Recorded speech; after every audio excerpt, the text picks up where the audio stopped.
Bonjour et bienvenue sur la chaîne Zen Latitude. Aujourd'hui, je vais vous parler des pierres de protection.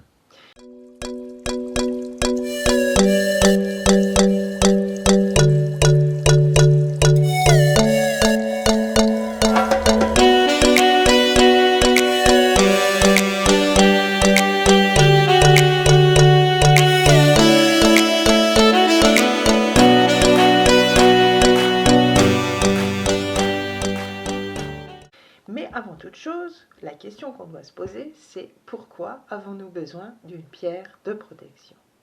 Car toutes les pierres de protection peuvent protéger, mais ne protègent pas toutes de la même manière, ni ne protègent pas toutes des mêmes choses. Et je pense que la première chose à faire, c'est de se poser des questions sur le pourquoi de cette pierre de protection. Qu'est-ce qui nous fait penser qu'on a besoin de cette pierre de protection? Est-ce qu'on sent un mal-être en présence de certaines personnes? Est-ce qu'on nous a dit des choses un peu agressives? Est-ce qu'on se sentit agressé?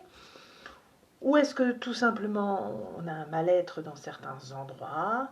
Ou bien est-ce que par exemple dans le foyer il y a beaucoup de disputes? Ou bien on se sent toujours en colère après la terre entière? Ou bien plein d'autres choses? Ou aussi parfois on se sent un peu fatigué.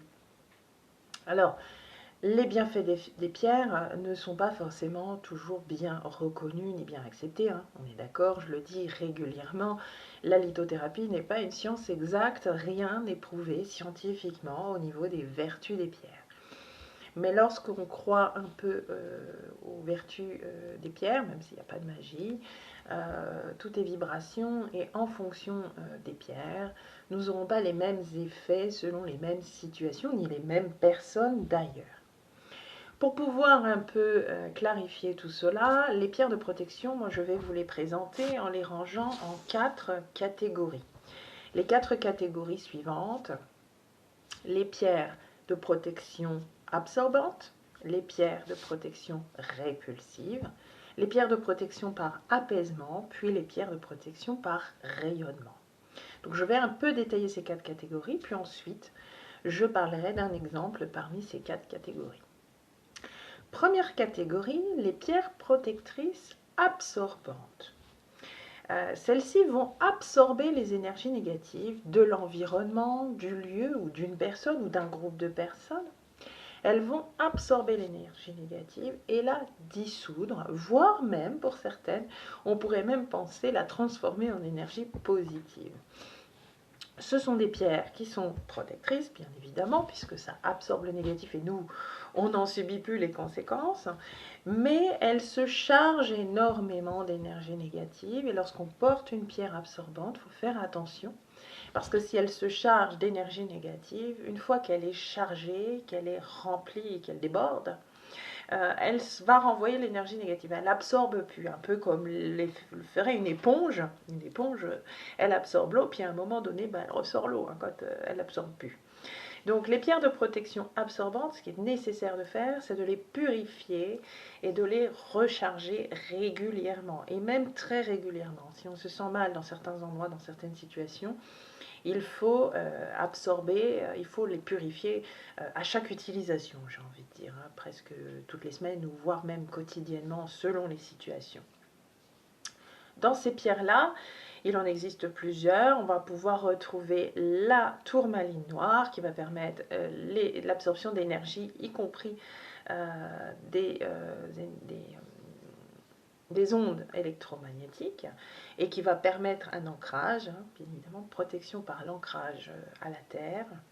On va retrouver également la labradorite, qui est aussi appelée la pierre des thérapeutes, qui a des vertus absorbantes énormes, et on verra qui peut être aussi dans une autre catégorie. Et puis on va retrouver les obsidiennes. Les obsidiennes, j'en reparlerai tout à l'heure. Les obsidiennes, on peut donc ce sont des pierres qui absorbent, qui elles ont la chance de pouvoir absorber régulièrement sans être purifiées de trop, et qui ont diverses variations. Dans les obsidiennes, il en existe plusieurs sortes, et elles ont diverses puissances, on va dire, plus léger ou plus fort. Je reparlerai des obsidiennes tout à l'heure, mais il en existe plusieurs sortes. On peut retrouver l'obsidienne flocon de neige, l'obsidienne noire, l'obsidienne dorée ou l'obsidienne œil céleste. Voilà, l'obsidienne mahogany aussi. Il en existe plusieurs sortes qui sont pas toutes au même degré de force, on va dire. Ensuite, deuxième catégorie, on va avoir les pierres protectrices répulsives, c'est-à-dire des pierres qui renvoient l'énergie négative, on va dire, à son expéditeur, un petit peu pour faire prendre conscience du mal qu'il nous fait, ou pour pouvoir aussi empêcher une énergie de rentrer dans une maison, par exemple, ou d'arriver vers nous, par exemple. Alors ces pierres-là, principalement c'est l'œil du tigre qui est la plus connue, mais on va y retrouver aussi l'œil de faucon ou l'œil de taureau, l'œil de fer, tout ce qui est appelé œil. Donc voilà, ce sont des pierres qui repoussent l'énergie négative, mais attention, celles-ci, elles n'ont pas de problème d'absorption, donc elles n'ont pas de problème de déborder à un moment donné, donc on va avoir besoin de les purifier, de les recharger bien sûr, mais moins que les pierres absorbantes. Par contre, elles ont un effet miroir, et cet effet miroir peut être problématique dans le sens que, par exemple, on a quelqu'un qui est négatif dans notre environnement, on porte de l'œil de tigre, ça lui renvoie son négatif. Donc nous, on n'est pas touché, ça nous fait une barrière de protection. Mais je porte de l'œil du tigre, un matin je me réveille de mauvaise humeur, mauvais poil, je me lève du mauvais pied, ça arrive. Et là, je suis dans un état d'esprit un peu négatif, du style, de toute façon, je fais rien de bien, je suis bonne à rien, avec moi rien ne va, voilà. Ce genre d'état d'esprit qui nous arrive à tous, plus ou moins, il faudrait éviter, mais ça arrive. À ce moment-là, l'œil du tigre a un effet miroir, c'est-à-dire qu'il me renvoie à moi-même mon négatif. Et donc voilà, cet effet miroir peut être embêtant parce que si on est en état d'esprit négatif, eh bien, on va se renvoyer, on va se mettre des autoclaques un petit peu avec ces pierres répulsives qui ont un effet miroir. Donc attention à l'effet miroir de ces pierres. En troisième catégorie, on va retrouver les pierres de protection par apaisement. Toutes les pierres qui sont apaisantes, qui sont anti-stress, vont pouvoir entrer dans cette catégorie. Vous allez me dire, mais elles sont plus des pierres de protection. Ben si, parce que quand on est énervé, quand on est en colère après la terre entière, rien ne va, il y en a marre, etc., on dégage nous-mêmes une énergie négative et du coup, on attire les énergies négatives. On dit au niveau énergétique qu'on attire qui on est. Donc si je suis zen, j'attire du zen. Si je suis énervé, j'attire de l'énervé. Voilà. D'où l'important de lutter contre ses propres colères internes. Donc toutes les pierres qui vont nous calmer vont forcément calmer notre énergie négative et donc ne plus attirer d'énergie négative en retour. Donc on va retrouver, principalement la plus connue, c'est l'améthyste, qui est une pierre anti-stress de base, qui va pouvoir nous apaiser. On va retrouver également la labradorite, j'en ai parlé tout à l'heure, qui est une pierre absorbante, mais qui est aussi une pierre qui va nous aider à retrouver un peu de joie de vivre, donc qui va nous détendre. On va retrouver l'amazonite, qui est une pierre qui lutte contre les colères intérieures. On va retrouver la holite blanche, qui nous apaise. On va retrouver la lépidolite et la kunzite, qui, elles, sont remplies de lithium. Et le lithium, on le retrouve dans les médicaments antidépresseurs et anxiolytiques. Donc, tout ce qui est à base de lithium va pouvoir nous apporter un apaisement aussi. Donc, toutes ces pierres-là ne nous protègent pas forcément des agressions, mais nous protègent quelque part de nous-mêmes. Et du coup, de l'attirance envers nos ressemblances. Voilà. Et en dernière catégorie, je mets les pierres protectrices par rayonnement. Alors, un peu comme les pierres apaisantes nous empêchent d'être négatifs. Voilà. Les pierres qui aident au rayonnement, c'est simple. Je vous ai dit, on attire qui on est. Quand on rayonne, quand on est radieux, quand on est gai, quand on est heureux, eh bien, on attire la même chose. Le gai, le heureux. Donc, forcément, on n'attirera pas de négatif, voire on fera peur aux gens négatifs. Faites un exemple. Vous rentrez dans une assemblée où il y a du monde. Vous arrivez avec le sourire, bon, c'est un peu compliqué avec le masque en ce moment, mais on imagine, on arrive avec le sourire, il paraît que le sourire se voit même au niveau des yeux. Vous arrivez avec le sourire, vous resplendissez, vous radiez, vous êtes radieuse, radieux. Eh bien, les gens autour de vous vont avoir tendance à sourire ou à s'apaiser, tout simplement.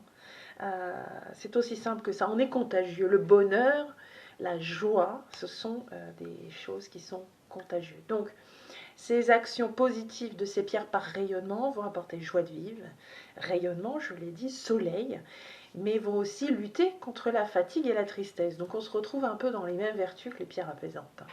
Donc dans ces pierres par rayonnement, on va retrouver la pierre de soleil, l'opale de feu, la cornaline, l'hématite, puis j'ai envie de dire aussi, je rajouterais la citrine, hein, qui sont des pierres de joie de vivre. Voilà, maintenant on sait pourquoi on a besoin d'une pierre de protection, on a fait un petit travail sur soi. On connaît les 4 catégories, donc on sait si je suis confrontée à quelqu'un de négatif au boulot, par exemple, je vais avoir besoin d'une pierre répulsive, clairement. Si je suis entourée de personnes négatives tout le temps, qui ne me veulent pas forcément du mal, mais rien que le fait qu'elles soient négatives, moi ça me pèse, ça me pompe mon énergie, je rentre le soir, je suis KO. Là, je vais avoir besoin plutôt d'une pierre absorbante. Si je suis en colère, parce qu'en ce moment, il y en a marre de tout ça, on s'en finit pas, on s'en sort pas, etc. Donc là, je suis en colère, il va falloir que je porte des pierres apaisantes, hein. Il n'y a personne qui m'en veut, et moi qui me met en colère toute seule. Et puis si je suis un peu triste ou fatiguée, bon, une petite pierre de rayonnement, ça va me redonner la pêche, et puis forcément je vais attirer que des gens qui ont la pêche. Donc là, je sais quel type de pierre il me faut. Mais maintenant, quelle pierre il me faut dans le type de pierre? Parce que chaque pierre a ses vertus un peu spécifiques. Alors, je pourrais vous parler de toutes les pierres, on pourrait faire une vidéo sur les pierres répulsives, sur les pierres absorbantes. Bon, ce que je vais faire là, peut-être que je le ferai un autre jour, ce que je vais faire là, c'est que je vais choisir une dans chaque catégorie, puis la détailler un petit peu.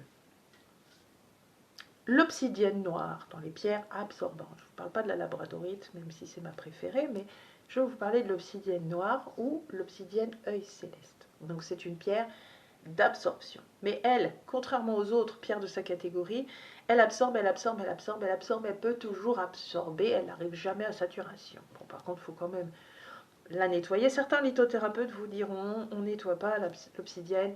Moi, je pense qu'il faut quand même purifier, recharger. La pauvre, on l'a fait travailler dur, c'est important.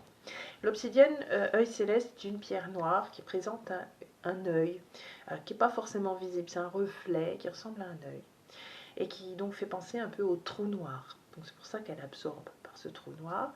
C'est une pierre qui est très puissante en termes de protection, c'est une pierre formidable, mais par contre, il faut savoir que cette pierre est très puissante contre nous-mêmes.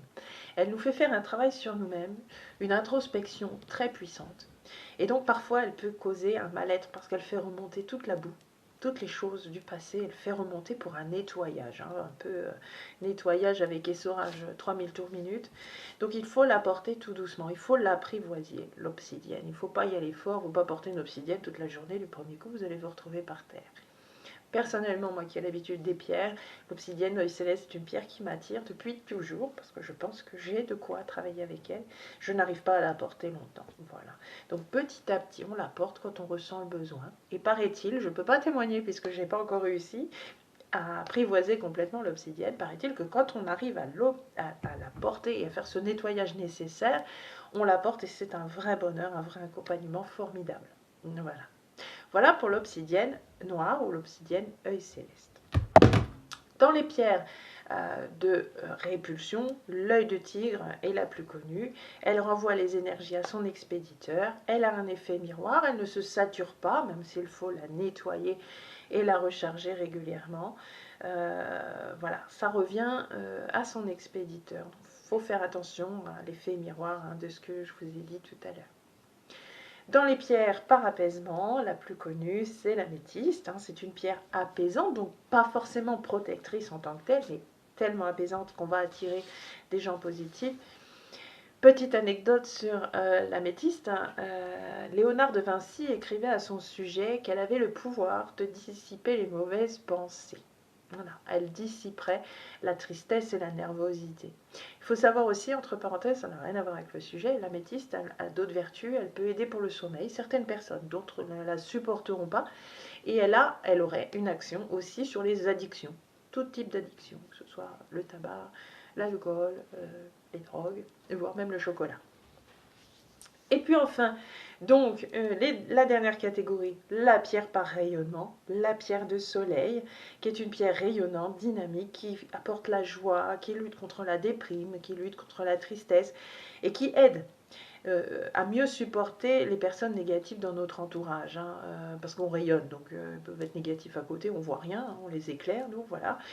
Et du coup, ça ne revient pas. Les rayons du soleil font un peu éloigner les gens. Voilà. Elle nous aide également à affronter les obstacles de la vie et affronter certains échecs. Voilà. Faut pas la porter non plus trop, la pierre de soleil, parce qu'elle est tellement radieuse, on est tellement heureux que parfois on pourrait en oublier le sens de la réalité. La vie, malheureusement, n'est pas toujours que... la vie n'est pas un long fleuve tranquille, comme on pourrait dire. Voilà. Donc voilà, vous avez vu le pourquoi j'ai besoin d'une pierre de protection, les 4 catégories, 4 exemples. Maintenant, la dernière question qu'on pourrait se poser, c'est est-ce que ça fonctionne? Alors, ça va être toujours pour tous les sujets de mes pierres. Hein. Moi, je suis passionnée de pierres, donc pour moi, ça fonctionne, bien sûr. Je vous l'ai dit, il n'y a aucune preuve scientifique. Je pense qu'il faut expérimenter, tout simplement. Porter une pierre, voir ce que ça fait, est-ce que ça aide, est-ce que ça aide pas. Voilà. Il n'y a pas de magie dans les pierres. Ce sont juste un accompagnement, une béquille dans certaines situations. Ça nous aide à une certaine harmonie hein, quand on y croit, et puis c'est joli. J'avais certaines personnes qui me disaient, si les pierres ne fonctionnent pas, si c'est juste un effet placebo, mais si ça fait du bien, après tout, pourquoi s'en priver? Voilà, c'est quand même mieux de porter une pierre que de prendre des traitements lourds parfois qui nous empoisonnent. Même si, attention, si on a un traitement, jamais on ne supprimera le traitement pour le remplacer par des pierres. Attention, ça ne remplace pas. On est bien d'accord. Donc, est-ce que les pierres de protection fonctionnent? J'ai envie de dire, essayez pour voir. Voilà, chacun est différent, chacun appréhende les pierres à sa manière. Chez moi, en tout cas, les pierres fonctionnent. Mais pour vous donner un exemple, je ne porte pas d'améthyste. La pierre de protection privilégiée pour moi, c'est la labradorite. Et l'obsidienne, c'est une pierre qui m'attire, mais je n'arrive pas à la porter. Quant à la pierre de soleil, je ne l'ai jamais portée. Ce serait une expérience à tester. Voilà. Voilà, j'espère que cette vidéo vous a plu. Vous n'hésitez surtout pas à vous abonner à la chaîne en cliquant sur abonner ou sur la petite horloge. Ça vous permet de voir dès qu'il y a une nouvelle vidéo qui s'affiche, de pouvoir être au courant en avant-première. Vous n'hésitez pas non plus à liker la vidéo, ça fait toujours plaisir, ça fait toujours chaud au cœur. Et vous n'hésitez pas à me mettre un commentaire ou à des questions si vous avez besoin. Voilà, je vous souhaite une belle journée et je vous dis à bientôt.